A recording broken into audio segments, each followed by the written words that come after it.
lovelies, welcome to Sarah's Thoughts, and in today's video, I will show you some tips and tricks and some hidden features of iPhone 12 Pro. But before that, samahan niyo muna akong mag-unbox! Hoy! Hoy! Hoy! Hoy! Sabi ko kasi, sakto mo dapat dito!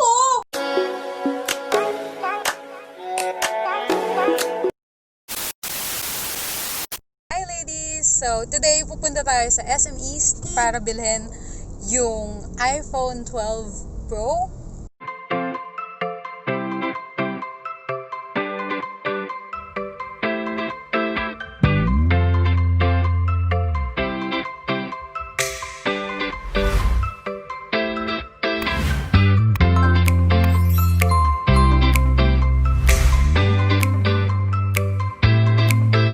Few moments later. 6 gig na gold, ma'am. Ito yung maliit, hindi yung malaki. Yung mismo naka-display.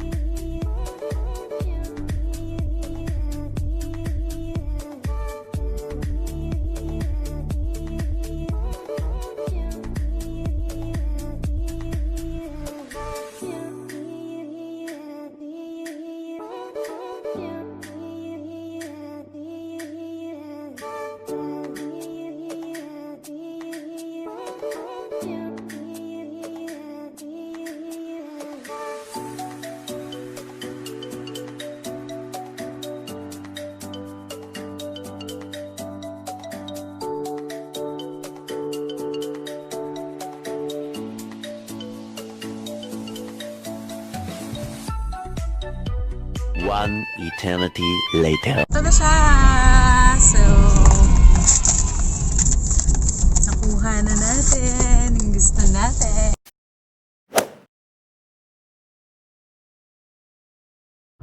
Sana hindi na dami.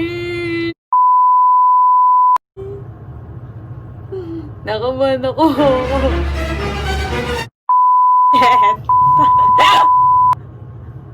Ano to? Baliw ka! Asa yung phone ka? Ano to? Ala, sayang naman to. One eternity later. Please, let's talk about the phone itself. So, in front, it's made of ceramic shield. And then at the back, the texture is matte glass. And as you can see, medyo parang white na slight lang yung pagkaka-gold niya. And for me, it's very stylish. Mas social siyang tingnan. And then, it's made of stainless steel. So, there. Medyo, ano nga lang, yung mga fingerprints mo, bakat na bakat dito. But that's okay, kasi most likely lalagyan mo naman to ng case. So, there. What else is inside the box? So we have the USB to C lightning cable there. We don't have the adapter. And then here we have the SIM ejector. Very tiny manuals and one sticker. And that's it. Yun lang yung meron tayo dito. And that's the reason why it's too small and so thin. Number 1. So, of course, we already spent too much for this phone and we want to make sure that we take care of it para mas matagal naman kayo magsama ng phone mo. Hindi katulad ng relationship nyo. Saglit lang. So, kabili mo ng phone mo, ang una mong titignan, yung battery health. So, punta ka lang sa settings and then go to battery and then battery health. Kailangan naka-maximum capacity 100% since brand new yung phone mo. Anything lower than 100% is not acceptable kasi brand new siya. So, as you go along, lagi mong ginagamit yung phone mo, as years go by, or days go by, bababa yan, 100% na yan. And another thing is, kailangan naka-enable lagi yung optimized battery charger. So, what will happen is, pag na-reach na ng phone mo, yung 80%, mag-slow down na yung charging niya. But that's okay. Mas mapapahaba na yung lifespan ng battery ng phone. And another hack, same dito pa rin sa battery, is make sure na naka-enable yung low power mode. Yan. So, that way, mas ma-reduce niya yung paggamit ng battery ng phone mo. Number 2, para pa rin sa battery life ng phone mo, again, punta ulit tayo sa settings. So, hanapin mo lang yung display and brightness. And then, scroll mo lang sa auto lock. Meron kang option 30 seconds, 5 minutes, up to never. So, always make sure na iselect mo yung 30 seconds. So, what will happen is, while your phone is on idle, it will automatically lock. At least, makakasave ka ng battery.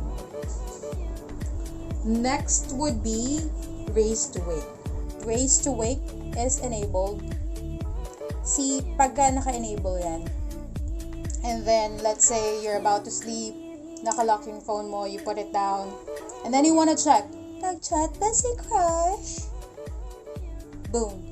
Mas madaling makikita kung sa notification mo, kung meron bang nag-chat sa'yo. And like, kapag ka naka-disabled siya, let's try it. Pagka disabled siya, and then you lock your phone, see, nothing will happen. So, kailangan mo pa siyang i-unlock to check kung meron bang nag-chat sa'yo. At number 3, at isa pa sa mga nakakaaliw na feature ng iPhone 12 is the Face ID feature. So, set up natin yung Face ID nitong phone na to. Same sa settings pa rin. Punta tayo sa Face ID and password. So, magpipin lang ako. And then, set up natin yung Face ID. Get started.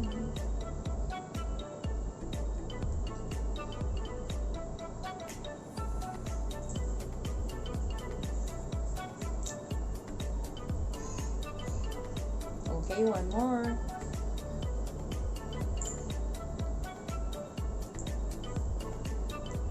Diba nakakaaliw yung pag-set up ng Face ID?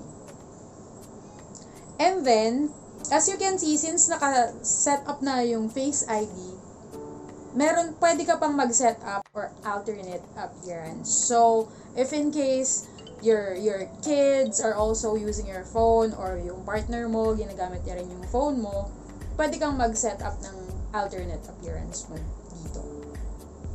Which is really very cool.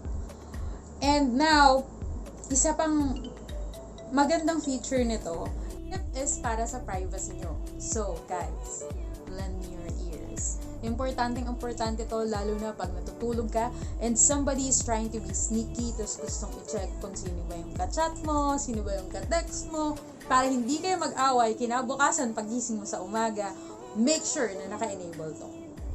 So, I will show you kung ano yung sinasabi ko. Same sa Face ID pa rin siya. So, of course, habang natutulog ka, possible na itapat sa face mo, di ba, yung phone mo para ma-unlock. So, punta pa rin tayo sa settings, Face ID, and then after that, scroll down lang, require attention for Face ID and attention-aware features. Make sure na tong dalawang to, naka-enable, so that pagka natutulog ka, trinay ng jowa mo na i-unlock yung phone mo, hindi gagana. Kasi you need to be looking at the camera of the phone para siya ma-unlock. So, think you later. Next tip is for the mommies na mahilig magpahiram ng phone sa anak nila or maybe sa friends mo. Of course, ayaw mo naman accidentally makadelete sila ng application sa phone mo or mag-install ng mga applications na hindi mo naman gusto. And worst, mag-in-app purchase. So, ito yung kailangan mong gawin. So, sa settings pa rin, punta tayo sa settings. And then, go to screen time, content and privacy restriction, and then iTunes and App Store purchases. And then you will be asked to put your PIN. Ito yung ibang PIN to kaysa dun sa ginagamit mo to unlock your phone. And then dito sa installing app, naka-allow siya, so don't allow para hindi makapag-install ng app yung mga kids mo. And then deleting apps, ito yung pinaka-importante para hindi nila accidentally ma-delete yung application sa phone mo. And lalo na tong in-app purchases. So ayaw naman natin bumili sila ng mga mobile games dyan, diba? And then, always require a password. So try na natin siya. So let's say, gusto kong mag-delete ng application. Click ko to, nag-wiggle-wiggle na. Meron lang siyang remove from home screen, and then cancel, pero walang option to delete. So let's go back. Alright, so pag bumalik tayo dito sa iTunes and app,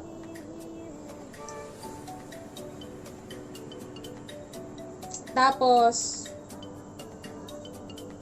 delete app, tapos pag inalaw natin yan, and then nag-attempt ako kunyari mag-delete ng application, there go, available na ulit yung delete app.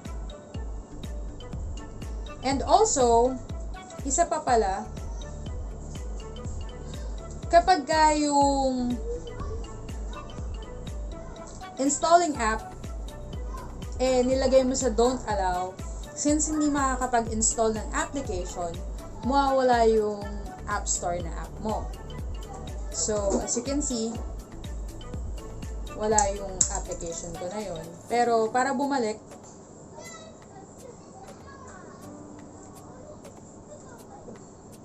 so, kunyari, kailangan ko na uling mag-download ng application.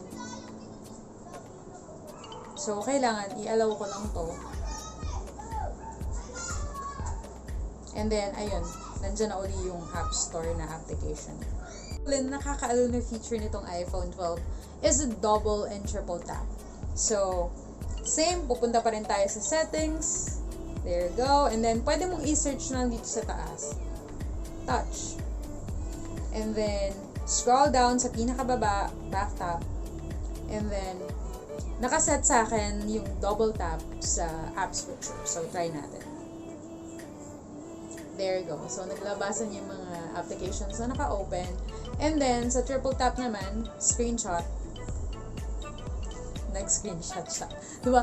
Nakakaliw lang kasi ang bilis. So, ito yung mga applications na mas madalas mong gamitin. At least, meron na siyang gesture command. And lastly, para sa mahilig mag-multitask dyan like me, pwede ka nang manood ng movies sa iTV while you're checking on your emails or maybe chatting or browsing on Facebook. So, pakita na natin siya. Punta ka lang uli sa settings and then pwede mong i-search picture and then enable mo lang tong start PIP automatically and then let's try it. So, punta tayo sa iTV and then let's say papanoorin natin to. So, pwede nating i-minimize tong screen na to. And then, pwede natin siyang ilipat-lipat. Pwede natin siyang palakihin, paliitin, i-hide muna saglit, and then maybe mag-browse ka sa Facebook, ganyan. If you like this video as much as I do, please don't forget to like, share, and subscribe to my channel. That's Sarah's Thoughts on Facebook and on YouTube, Sarah's Review on IG. And please smash that notification bell so you will be notified on my next video. Thank you for watching!